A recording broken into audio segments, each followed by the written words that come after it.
దేవుడు అనే వారిని ఆరాధించేటటువంటి వారుగా దేవుని బిడ్డలు ఎప్పుడైతే ఉంటారో వారు దేవుని యొక్క జ్ఞానమును పొందుకుంటారు.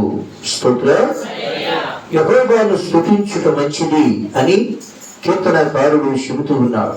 అసలు దేవుడు అనేవారు ఎప్పుడూ కూడా మానవుడు దేవుడిని స్తుతించాలి. దేవుడు మానవుడికి అందనంత గొప్పవారుగా ఉంటారు. మానవుడు ఎందుకు దేవుణ్ణి స్తుతించాలి అని అంటే, మనిషి పరిధి కలిగిన వాడు.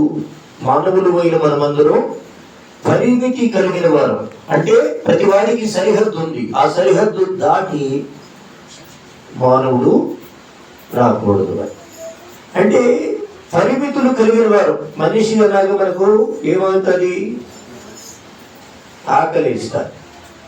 అలాగే భక్తి దాహం కలుగుతారు.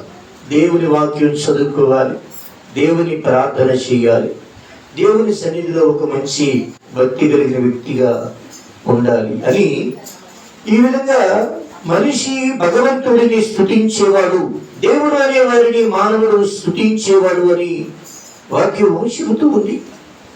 కాబట్టి ఈ యొక్క సంవత్సరము మొదటి వారములో మొదటి ఆదివారం దేవుని వాక్యాన్ని ఈ విధంగా ధ్యానం చేస్తూ ఉన్నాం.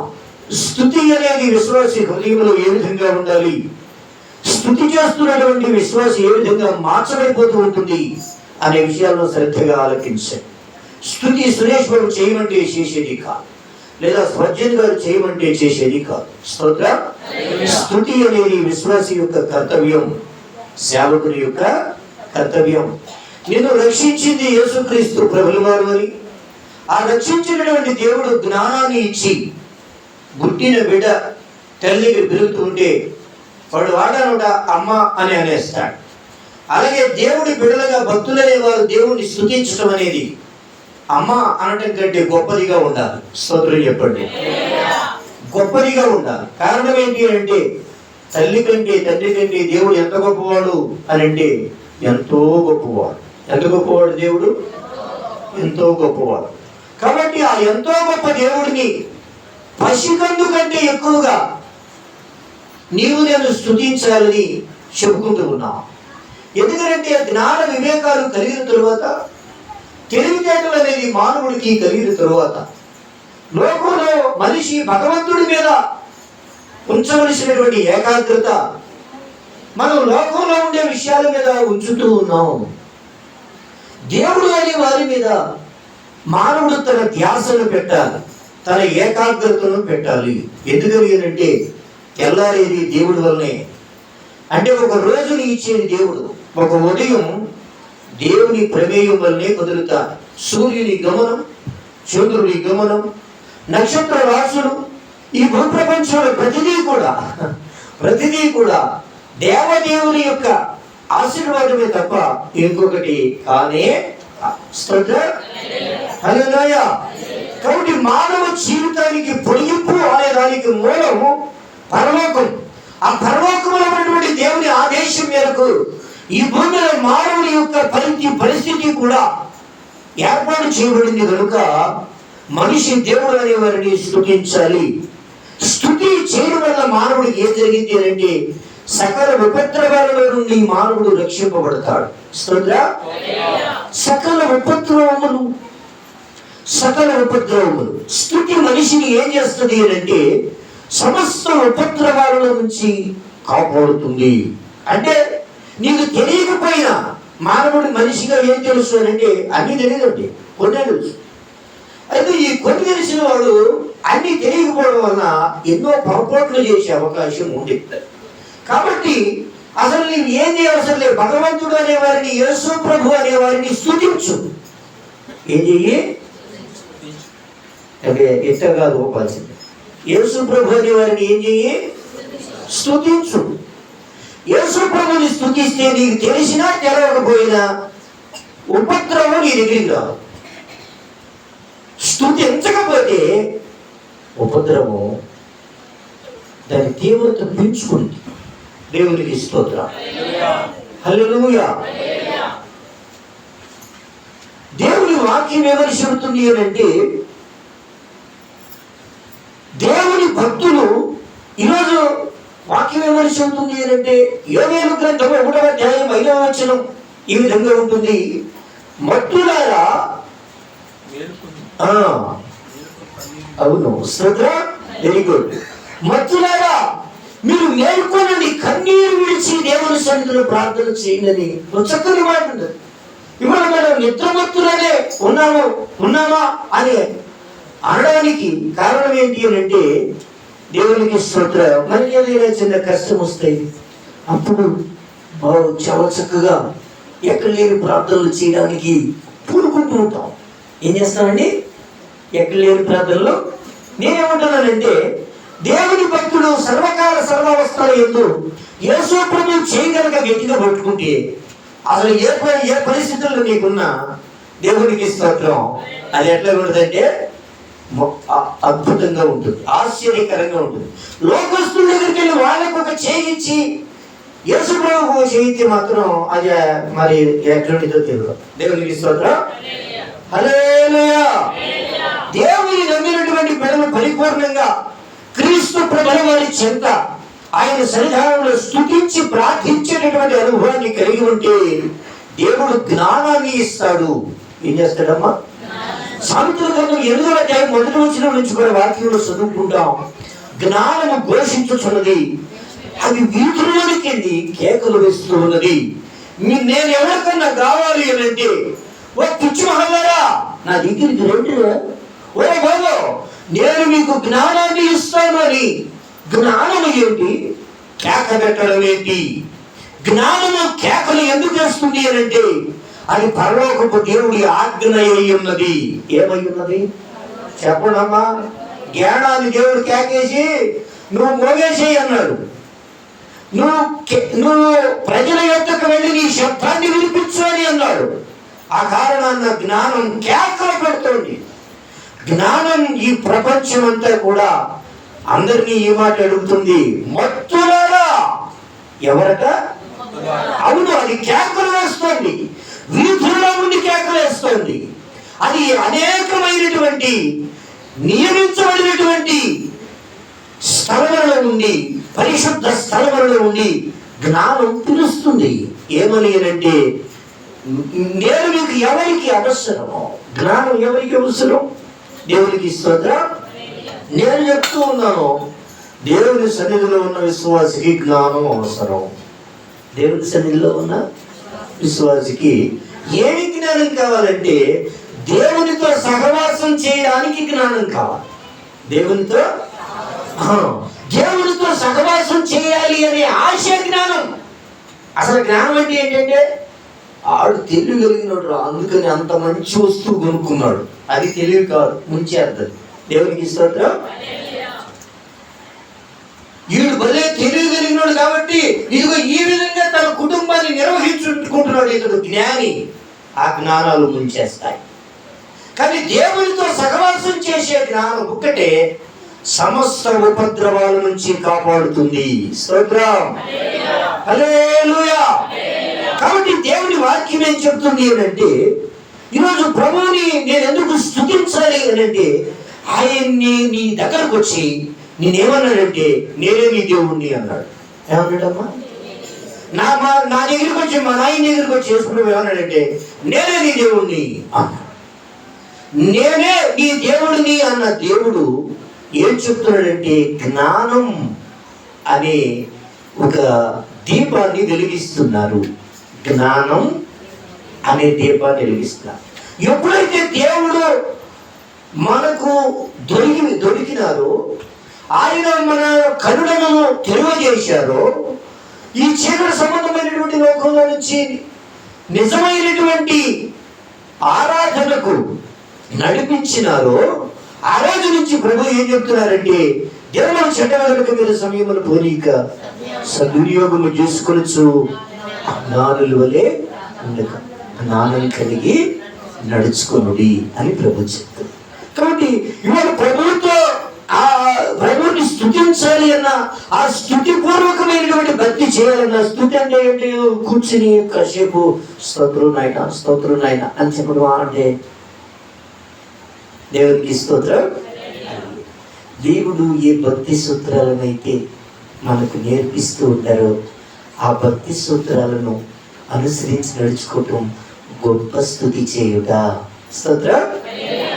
ఆయన ఒక పరిశుద్ధంగా జీవించమన్నారు అనుకోండి, ఆ పరిశుద్ధంగా జీవించటం దేవుడిని స్తుతించుట.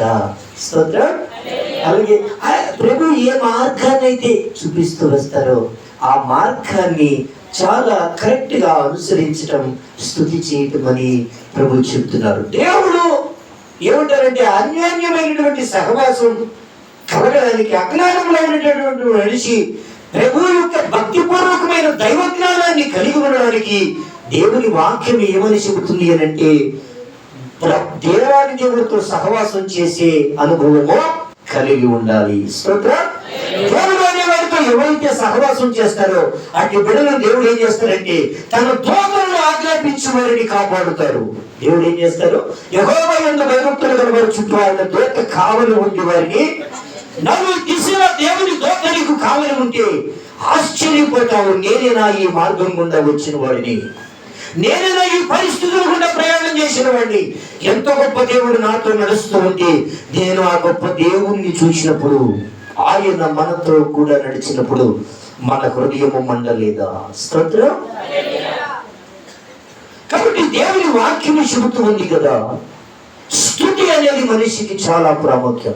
ఒక మనిషిని స్తుతించకూడదు, ఒక ప్రవక్తను స్తుతించకూడదు, లేకపోతే ఈ భూమి మీద ఎవరైనా కొందరు మహత్వమైనటువంటి వ్యక్తులను స్తుతించకూడదు. ఒకవేళ అలాగే చేసేవాడు ఎవరు అంటే దేవుడిని చూడటానికి అతనికి భక్తి లేక ఎదుటి ఉన్న మనిషిలో ఉన్నటువంటి దేవుని మహిమను చూసి భయపడిపోయి వాడు చేసే చేతగాని పనే ఆ స్తుతి.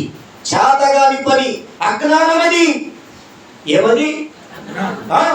రోమా గ్రంథంలో దేవుడు చెబుతున్నాడు, మీరు సృష్టికర్త అయిన దేవుడిని మరిచి సృష్టిని పూజిస్తూ ఉంటే, సృష్టిని ఆరాధిస్తూ ఉంటే మీరు అజ్ఞానులో. ఎదుటి ఎవడో ఆడిపోయిపోయి ఆలోచిస్తూ ఉంటే అర్థం ఏంటంటే నీ నేత్రం నీ ఎదుట ఉన్న మనిషిని చూసి భయపడుతుంది, కానీ ఆ మనిషిని ఏర్పాటు చేసిన దేవుణ్ణి చూసేదాకా పోవడం లేదని. పోవడం లేదు. స్తోత్రం.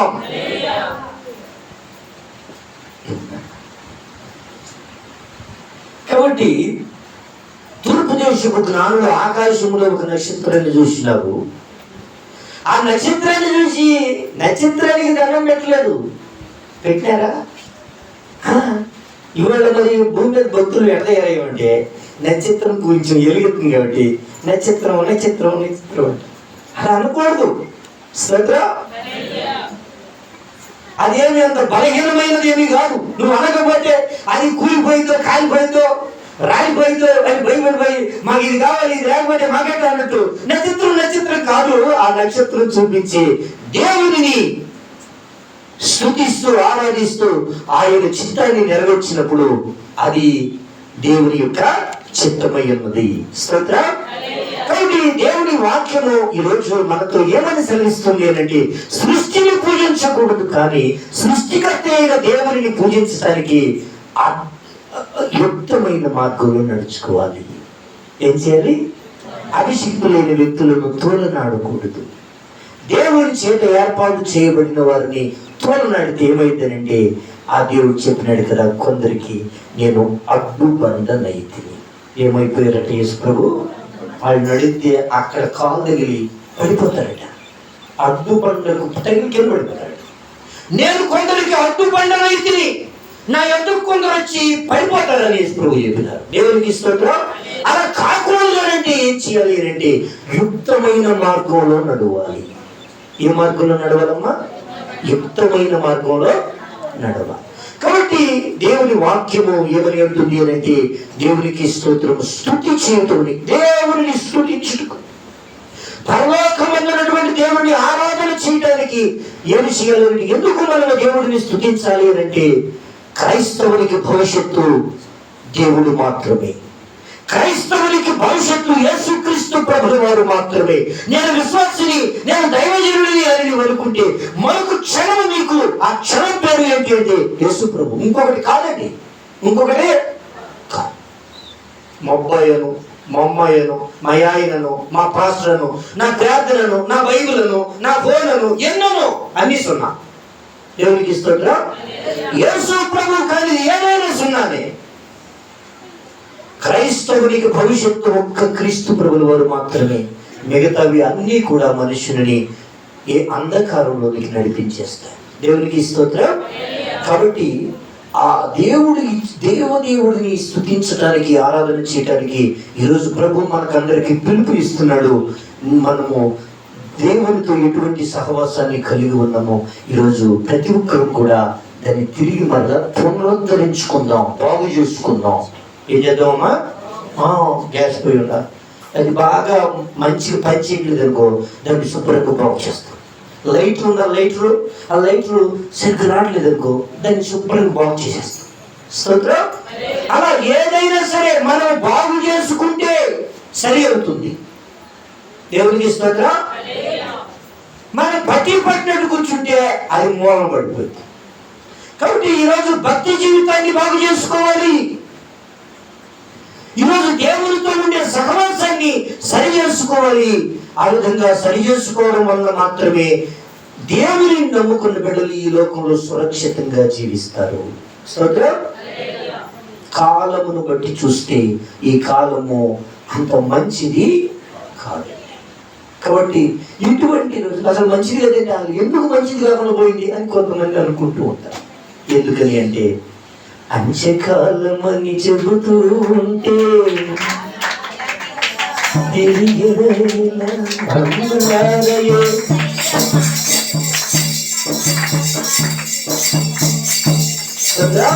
ఈ కాలమే ఏం కాలం అని అంటే ఏం కాలం అమ్మా? కాబట్టి ఈ అంత్యకాలంలో నిన్న ఎలా గతం ఎలాగుందో ఇప్పుడు ఎలాగుంది రేపు అలాగే ఉండేది అని ఇలా అనుకుంటే లోకంలో ఉన్న మనిషికి నీకు తేడా ఏంటో చెప్తున్నావు.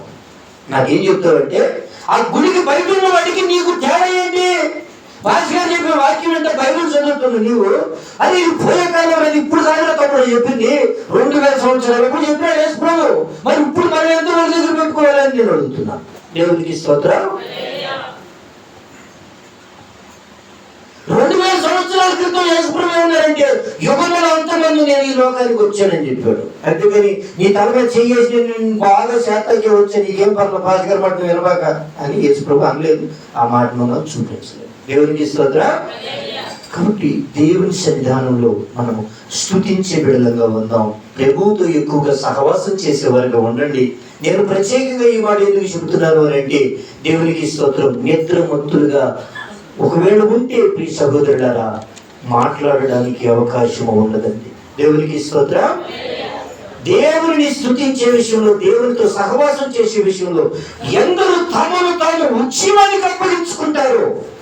నా మొదటి స్థితి నాకు మరలా కలుగు చేయండి దేవునితో ఎవరు అనగలుగుతారో వారే జ్ఞాన వివేకాలు కలిగిన ప్రజలుగా దేవుని చేతిలో ఆయుధాల వల్ల మార్చబడతారు.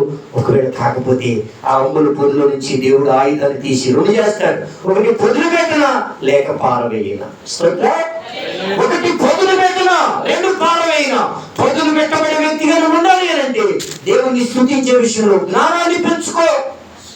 దేవునికి లోబడు, దేవునికి విధేయత చూపు, దేవుని వాక్యాన్ని నెరవేర్చు. నీవు ఎక్కడ దేవుని చిత్తాన్ని నెరవేర్చలేవు అక్కడే దేవుడు అంటే, దేవుని వాక్యం అంటే భయపడు. ఒకవేళ అలా నువ్వు కాకపోతే దేవుడు ఆయన చేతిలో నిన్ను మెరుగుపరిచే ఆయుధంగా ఉండటానికి అది కొంచెం కష్టంగా ఉంటుంది. దేవునికి స్తోత్రం. హల్లెలూయా. దేవుని చిత్తం చేయడానికి ఎక్కడ నీకు సానుకూలత కుదరడం లేదు ఆ విషయాల్లో సరి చేసుకోవడానికి కనుక హృదయాన్ని నిలిపితే కాదు పాస్టర్ గారు, మరి పాస్టర్ గారు అని మనం ఏం చేస్తామంటేనండి మన లెక్కలు మనం చెప్తామండి. పాస్టర్ గారికి తిరిగి బోధ చేస్తామండి. అమ్మా నువ్వు మంచిగా భక్తి చేస్తున్నావు కదరా, ఇది నీకు ఎందుకురా అని అనుకో. ఇప్పుడు నాగలాంటి తల్లి డబ్బులు వడ్డీకి ఇస్తుంది. నేను ఏం చెప్పానంటే అమ్మాయి మనం మంచి భక్తి తమ్ముడా, మనం మంచి భక్తి చేయాలంటేరా వడ్డీకి డబ్బులు ఇవ్వకూడదురా అని అన్నా. ఆడేమన్నాడంటే అమ్మాయి ఎంత కష్టపడితే మనం ₹1 సంపాదించుకుంటాం, సంపాదించుకుని రూపాయి ఏదో పాపం అడిగినోడికి ఇస్తే ఒక ₹2 వచ్చింది కదా, ₹1 వచ్చింది కదా. మరి బతకటం అంటే అది రూపాయి కావాలి కదా. నీకేం తెలుసు అన్నా జీవితం అంటే, ఎన్ని కష్టాలు పడితే జీవితం గడుతుంది అనుకున్నావన్నా అని చక్కగా మంచి ఎక్స్ప్లెనేషన్ ఇచ్చినారు. అమ్మగారు అయ్యగారు ఇద్దరు మంచి ఎక్స్ప్లెనేషన్ ఇచ్చినారు. నేను ఒక మాట అంటున్నా, ఫస్ట్ చెప్పిన మాటే, ఒరే మనం ఈ పొరపాటు చేసి దేవునికి దూరం కాకూడదురా. పదగిరే మాట చెప్తున్నా, దేవునికి స్తోత్రం. నీ తప్పులను సరి చేసుకోవడానికి దేవుని సన్నిధిలో నీ హృదయాన్ని నిలబెట్టినప్పుడు అన్ని విషయాల్లో కూడా దేవునికి యోగ్యమైన వ్యక్తిగా నీవు ఉండడానికి దేవుడు కృప చూపిస్తాడు. నన్నే అంటున్నాడు పాస్టర్ గారు అన్నావు అనుకో, ఇక వాక్యం చెప్పడానికి సంఘమే లేదు అని అర్థం. దేవునికి స్తోత్రం.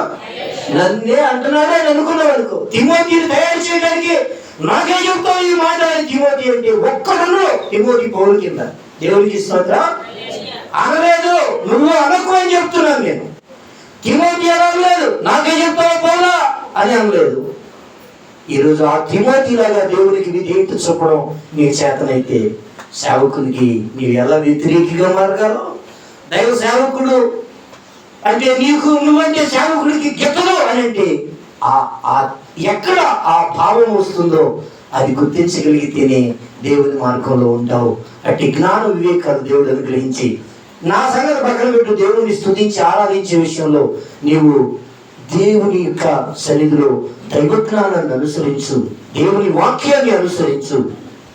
దేవుని సన్నిధానంలో గొప్పగా ప్రభువుని ఆరాధించుకోవడానికి ఇష్టపడాలండి. స్వబుద్ధిని చంపుకోవాలండి. సొంత ఆలోచన దేవుని స్తుతించలేదండి, మార్చుకోవాలండి. మీరు ఈ లోకమని ఆదరించగా ఉత్తమమైన అనుకూలమైన సంపూర్ణమైన దేవుని చుట్టూ మీద పరీక్షించి తెలుసుకొని రూపాంతరత కనుక చెందితే నేను మిమ్మల్ని ఏం చేస్తానండి, మహాత్ములు చేస్తానని దేవుడు చెప్పాడు. స్తోత్రం. మహాత్ములు అంటే ఏంటనుకున్నారు? పెద్దగా వరాలు వచ్చేసి ప్రవచనాలు చెప్పేసి ఏం కాదండి. బుద్ధిగా దేవుని వాక్యానికి లోబడి మోకాళ్ళని దేవుని సన్నిధిలో ప్రార్థించి జీవ గ్రంథమైన బైబిల్ గ్రంథాన్ని చేతిలో పెట్టుకుని మోకాళ్ళ మీద నిలబడి ఆ బైబిల్ని చదువుతూ జీవితంలో ప్రభా ఈ నేను చేసిన ప్రార్థన, నేను చదువుతున్న బైబిల్ అనుసరించి నేను జీవించుకున్నగాక అని ఎవరు చెప్తారో వారు మహాత్ములు ఈ భూమి మీద. స్తోత్రం. హల్లెలూయా. అట్టి ఆత్మీయ జీవితాన్ని సన్నిధిలో ప్రతి ఒక్కరికి ప్రభు అనుగ్రహించి స్తుతించు వారిగా చేసి ఆత్మీయతలో జీవాన్ని ఇచ్చి దేవుని కొరకు మండే బిడ్డలుగా చేయును గాక. ఆమేన్.